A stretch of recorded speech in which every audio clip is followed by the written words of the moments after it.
It all began on a perfectly sunny morning in the small town of Claybridge, where the most unlikely local celebrity decided he'd had enough of lazy afternoons napping in mountain caves. Draco the dragon, a wide-eyed, scaly fellow with a penchant for mischief, had recently discovered a human contraption that absolutely tickled his fancy. A skateboard, granted. Dragons weren't usually found browsing the local sporting goods shop, and the sight of Draco ducking his enormous horns and tail through the store's front door had caused more than a few gasps. But Draco was oblivious to the fuss. He had his heart set on achieving something big, and that something involved big air. Far from the notion of hoarding gold and terrorizing kingdoms, Draco was as friendly as they came, aside from that pesky tendency to set things ablaze with one sneeze or burp. He was the kind of dragon who might roast your marshmallows for you at a bonfire, but more often than not, he'd accidentally incinerate the entire bag. He'd grin sheepishly amid the singed remains, his giant wings rustling with embarrassment. Now the prospect of surfing the sidewalks on four wheels beckoned him more powerfully than ever. If only he could figure out how humans managed to glide about so gracefully without bursting into flames. As soon as Draco grabbed his first skateboard, he practically melted it on the spot.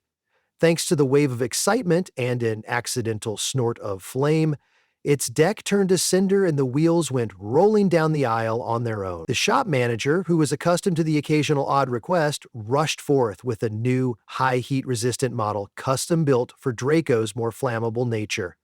Draco's grin stretched from horn to horn as he accepted this new board.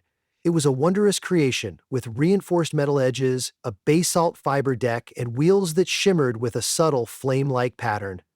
None of the onlookers would have guessed that Draco's first steps on that board would go so smoothly. Oddly enough, he had a natural balance. His massive tail, which humans would have found cumbersome and unwieldy, acted like a perfect counterweight.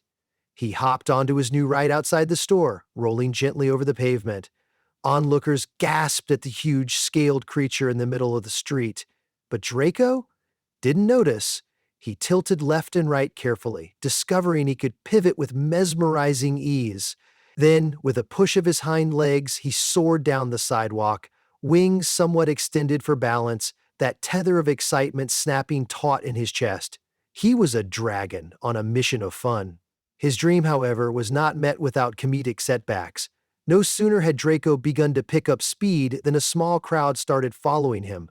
Children, parents, and even tourists who had come to Claybridge hoping for a quaint town experience. Well, they got that and more, as Draco's presence was anything but small. He tried to manage a few tricks, or at least to pop the nose of the board the way he'd seen the local skaters do, except every time he tried, a slight puff of fire erupted from his nostrils. His new board, while heat-resistant, could only handle so many blasts of scalding draconic breath before it began to glow, then hiss, trailing thin streams of smoke. "Don't sneeze!" shouted a brave kid from the side. "Hold it in, Draco!" Trying not to sneeze made Draco's nose itch even more. Everything from the breeze to the smell of sizzling rubber threatened to trigger an untimely snort of flame. He scrunched his face, shook his head, and tried to focus. Managing the itch, he sailed on, weaving gracefully around lampposts and benches. The crowd roared in delight, their voices echoing off the brick facades and setting Draco's chest a-quiver with excitement. Skateboarding was exhilarating. He had never felt so alive, so free, yet so dangerously close to scorching his only skateboard. The next day, Draco decided that random sidewalk carving was not enough. He needed a real challenge. Word had spread through town that the annual Claybridge Skaterama, the biggest, wildest skateboard competition in the region, was just around the corner. The event always drew a massive crowd, complete with carnival-style booths, fried food stands, and skateboard pros from all over. This was Draco's chance to show that a dragon could ride alongside the best of them. True, he was new to the sport, but his sturdy legs, wide wings, and unwavering determination gave him a dramatic edge. If only he could master the art of controlling his fire. So off Draco went to Claybridge Skate Park, the mecca of ramps, rails, and half-pipes. There he found the local skating legend, Zebra Tony, an eccentric, mohawk sporting, zebra strip shorts wearing daredevil who'd once ollied over a convertible loaded with watermelons. Tony was known for helping new skaters get a grip on the basics, though he seemed a tad befuddled when a fire-breathing reptile requested assistance. Nevertheless, Tony never turned down a student, so he offered Draco a quick tour of the park. Draco stepped onto the massive half-pipe, swallowing the lump in his scaly throat. From above, it looked like a vertical drop into the unknown. "Dude, you've totally got this," Tony yelled, giving Draco a hearty thumbs up from the bottom. The dragon took a deep breath, then realized a breath plus nerves might blast the entire ramp into oblivion. Quickly, he exhaled softly through his mouth, producing only a harmless wisp of smoke. Then he teetered over the edge and flew. His board clacked against the ramp as he zoomed down, scales rattling, wings fluttering in the slipstream. For a heart-pounding moment, Draco felt unstoppable, until he realized his friction-heated wheels were dangerously near meltdown temperature. With an awkward flail, Draco tried to slow down. He nearly crashed into Tony, who dove to the side just in time. The board sizzled and popped, glowing red at the edges. A sudden burst of flame shot from Draco's mouth as he exclaimed, "Sorry!" The scorching breath scored a wide char mark across the ramp's surface, sending up a plume of smoke. Onlookers gawped, some raising their phones to snap pictures, others covering their mouths in shock. Tony, who had seen everything from triple backflips to projectile vomit in the park, could only gape at the fresh scorch marks. "That was hot," he commented at a loss for better words. Despite the embarrassment, Draco didn't give up. Instead, he pulled the remains of his smoky board out of the half-pipe and asked Tony for help constructing an even better one. "I need something that can take the heat," he declared resolutely, his emerald eyes shining with determination. Tony pondered for a moment before rummaging through his stash of custom decks. He produced a glimmering piece of metal nearly the length of a surfboard. "This is titanium alloy, buddy. If anything can hold up under your fire, this can." Draco carefully laid a claw on it. It felt oddly cool to the touch, reflecting his fierce countenance back in a polished glow. They set to work assembling Draco's dream board. Blazing wheels designed to withstand extreme temperatures, heat-dispersing ball bearings, robust trucks forged from a special ductile steel. Finally, they used layers of basalt fabric pressed with unbelievably strong adhesives to craft the deck. When finished, the monstrous board weighed far more than a human would ever be able to manage. But for Draco, it was feather light. Tony raised an eyebrow, impressed. "If Bruce the Rhino sees you at Skaterama, he's gonna run for the hills." Draco just smiled, momentarily exhaling only a faint swirl of smoke. Practice began in earnest. With Tony shouting guidance from the sidelines, Draco slowly learned the finer points of dropping into ramps, sliding along rails, and even popping up over small obstacles. The biggest challenge turned out to be less about physical maneuvers and more about controlling the random bursts of flame that frequently erupted from Draco's mouth or nostrils. If the excitement was too high or the adrenaline pumped too vigorously, another fiery blast would char the coping on a ramp or torch a chunk of grass. After narrowly avoiding a meltdown at the local picnic tables, Draco took some friendly advice from the locals and tried wearing a muzzle. That ended quickly once he realized he couldn't grin or taste the cool breeze, and local kids complained they couldn't see Draco's friendly smile. "Happiness is the key," Tony said one afternoon, watching Draco slump in frustration after scorching a newly installed rail. "Just picture something mellow whenever you're about to pull a trick, like a piece of fluffy cloud or a field of daisies. You gotta keep that fire in check, my man." Draco nodded. He tried daisies, but daisies just reminded him of how much he loved to barbecue the occasional veggie. He tried puffy clouds, but clouds turned into storms, which reminded him of lightning, which reminded him of danger, which made him want to breathe fire. Soon enough, Draco discovered something else that did the trick: images of graceful swans. Not even Draco wanted to roast a swan, and picturing them gliding effortlessly across a calm lake had an instantly soothing effect on his temperament. In his mind's eye, with feathers floating and water lapping gently, Draco's inner heat simmered just enough to avoid accidental outbursts. It became his secret weapon. Little by little, Draco's confidence grew. Soon he was tackling the mid-size ramps, landing pop shove-its, and gaining a small throng of dedicated fans who cheered every time the big, scaly beast soared overhead. He even managed a questionable grind along the park's longest rail, though it left a blackened streak and more than a few sparks in its wake.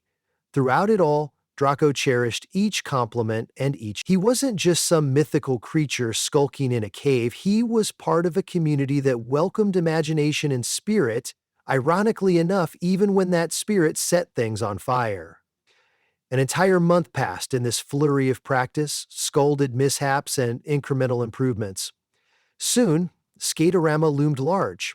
Lights were being installed for a nighttime show, the local radio station was announcing the big names set to arrive, and sponsors were popping up all over town. Draco could barely contain his excitement. Posters prominently featured images of past skateboarding champs like Bruce the Rhino, who was rumored to have once crash-landed off a massive ramp only to keep rolling as if nothing happened.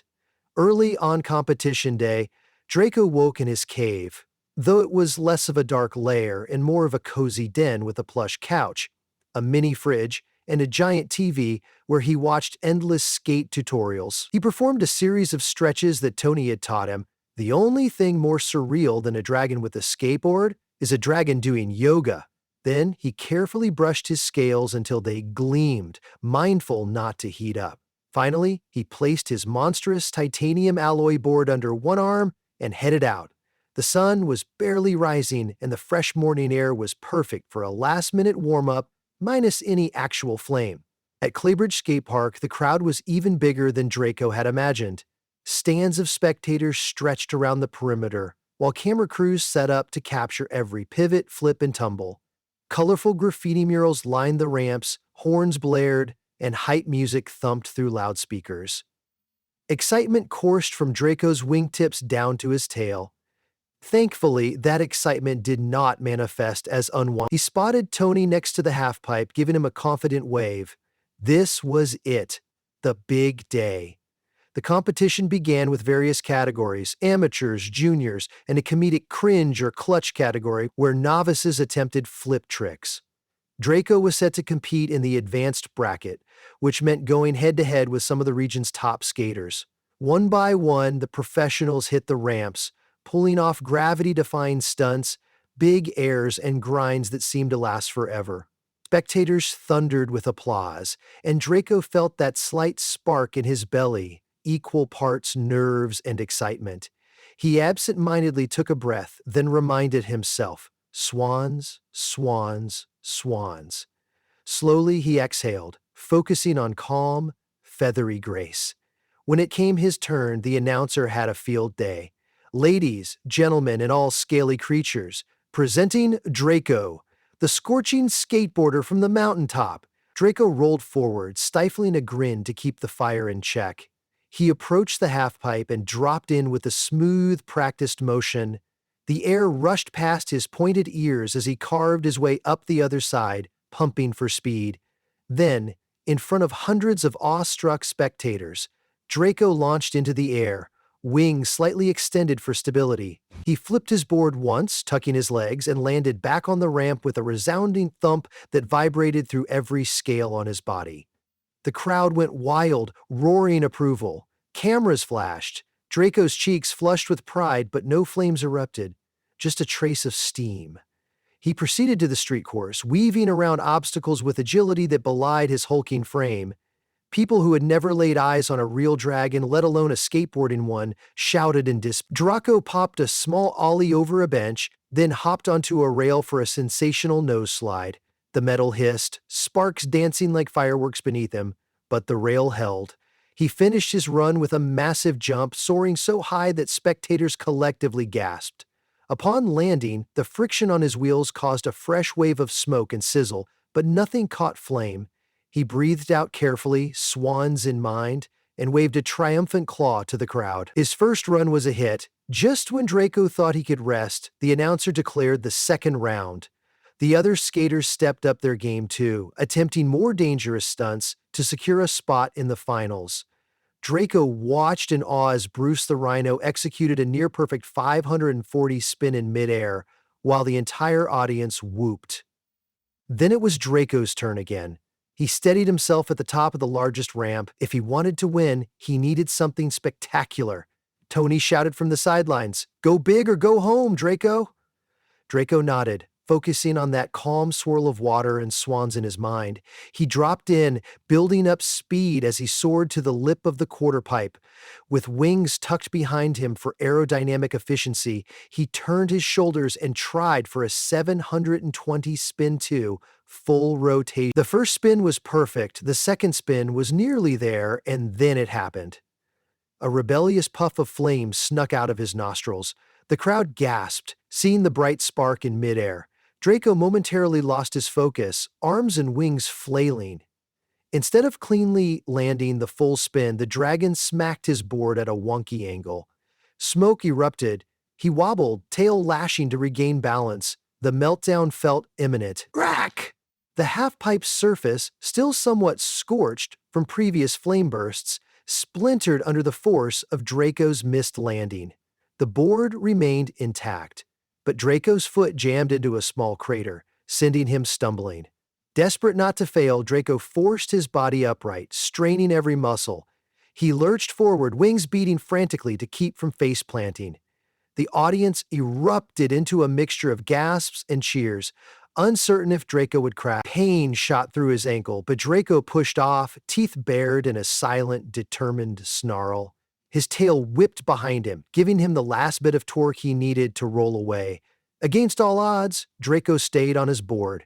For a stunned moment, there was silence. Then the realization dawned that Draco had somehow landed, albeit with an earth-shaking squeal of trucks against ramp, and survived. The crowd went ballistic, leaping from their seats, chanting the dragon's name. Draco's face flooded with relief, and this time his flames remained in check. He rolled to the bottom of the ramp, every nerve buzzing with adrenaline. Tony rushed over, laughing and throwing his arms around Draco's massive shoulders. "You nearly gave me a heart attack, you big scaly doofus." Draco just exhaled, a trace of steam escaping from the side of his mouth as he tried not to laugh. He didn't want to incinerate Tony's mohawk. From there, the final scores were tallied. In an unprecedented twist, Draco found himself in a tie with Bruce the Rhino for first place. Predictably, the announcer called for a tiebreaker. "One final trick each, folks, to determine who takes home the golden skate." The battered half-pipe needed quick repairs, with staff hammering away at the crater Draco had created. Meanwhile, Bruce approached Draco good-naturedly. "You're one tough competitor," he grunted, tapping the tip of one giant rhino horn. Draco nodded appreciatively, moistening his lips with a nervous flick of his forked tongue. Somewhere in the background, the crowd chanted for Draco, then for Bruce, building an electric tension in the air. Bruce went first. He took 3 deep breaths, none of which caused a meltdown obviously, because Bruce is just a rhino, and prepared. Racing across the skate park, he launched himself off a steep ramp, soared half a foot higher than he had all day, spun a clean 540, and landed with near-perfect grace. Dust flew, the crowd roared, and Bruce raised a triumphant fist, certain he had sealed the deal. "Top that, hotshot," he teased Draco with a cheesy grin. Draco stepped up to the same ramp. He placed a claw on his board, inhaled slowly, and pictured a calm lake filled with swans, each one serenely drifting on the surface, their white feathers shimmering in the sunshine. His pulse slowed, and the roar of the crowd faded into the background. Carefully he dropped in, gliding across the smooth concrete, tail swishing for balance. Another push from his powerful hind legs gave him the momentum he needed. He hit the ramp's transition at full speed. This time, as he rose into the sky, Draco twisted his body for a 720 spin, wings folding elegantly. The first revolution was crisp.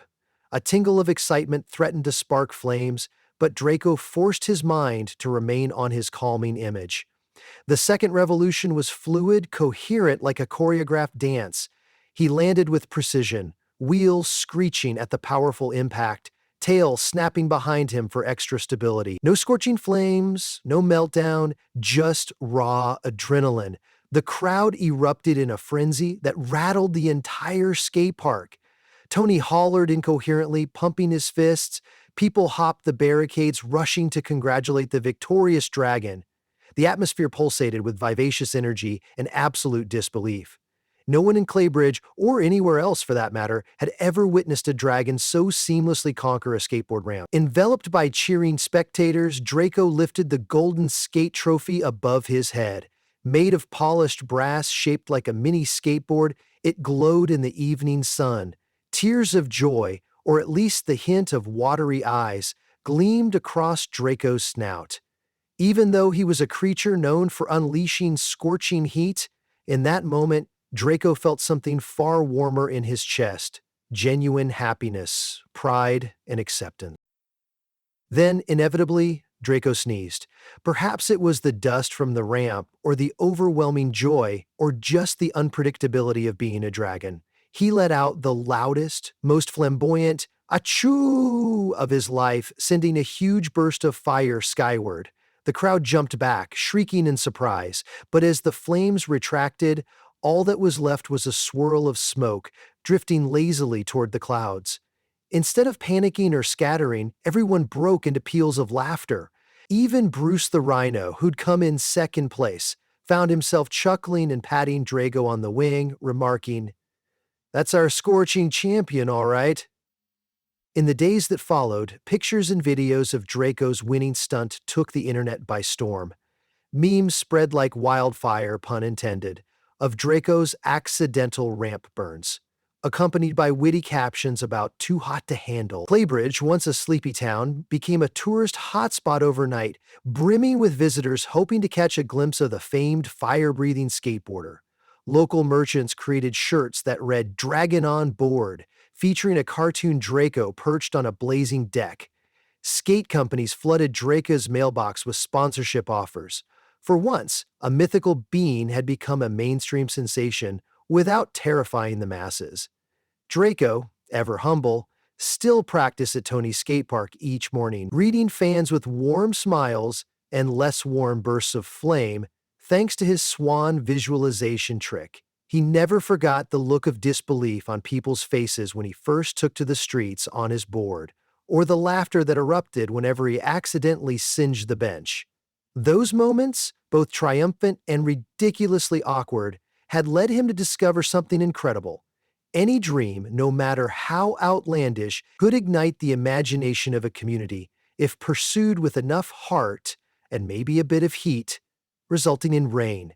One afternoon, Draco went to the hillside overlooking the town, skateboard tucked under one arm.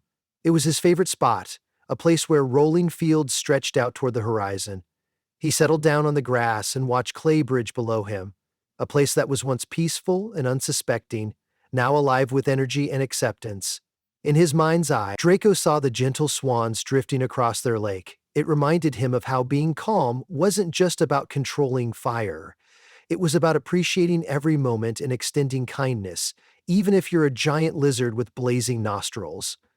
A small group of kids approached, no longer afraid the way children might be when encountering a dragon for the first time. One boy clutched a battered skateboard under his arm. "Mr. Draco," he squeaked, "can you teach me how to do that spin thing you did? The 720? The others giggled. Draco smiled, set his big board down, and motioned for the boy to stand beside him. He showed him the foot positioning, the stance, how to keep one's weight balanced over the deck. He reminded the eager kids that if a dragon could learn to skate, so could they. They squealed with delight, determined to follow in Draco's fiery wake. As the sun dipped below the horizon, Draco returned to his cave, the new champion of the Claybridge Skaterama. The golden skate trophy gleamed on his mantle. It was truly a comical sight, amid the random trinkets and lumps of molten rock. He placed a gentle claw on it, recalling the day's applause, and yes, the occasional shriek of terror whenever a stray flame shot out. It had all been worth it to prove that even a mythical beast with a somewhat destructive sneeze could handle four wheels and a shred of confidence. Night fell swiftly over Claybridge, causing the town's lights to twinkle like fallen stars. Draco stepped onto a small rock ledge just outside his cave entrance.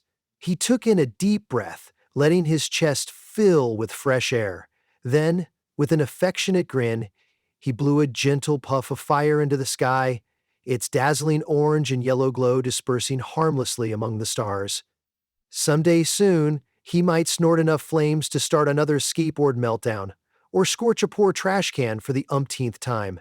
But in this moment, Draco was simply a happy, triumphant dragon, with wheels of flame at his beck and call and a skateboard that refused to quit, no matter how hot things got. And that was the true magic of skateboarding for Draco. It wasn't about being perfect or never slipping up. It was about discovering and sharing a passion so captivating that it brought an entire community closer together, bridging any gap between scaly beasts and humans armed with squeaky shoes. So long as Draco stayed in control of his flames and remembered those calming swans, nothing seemed out of reach.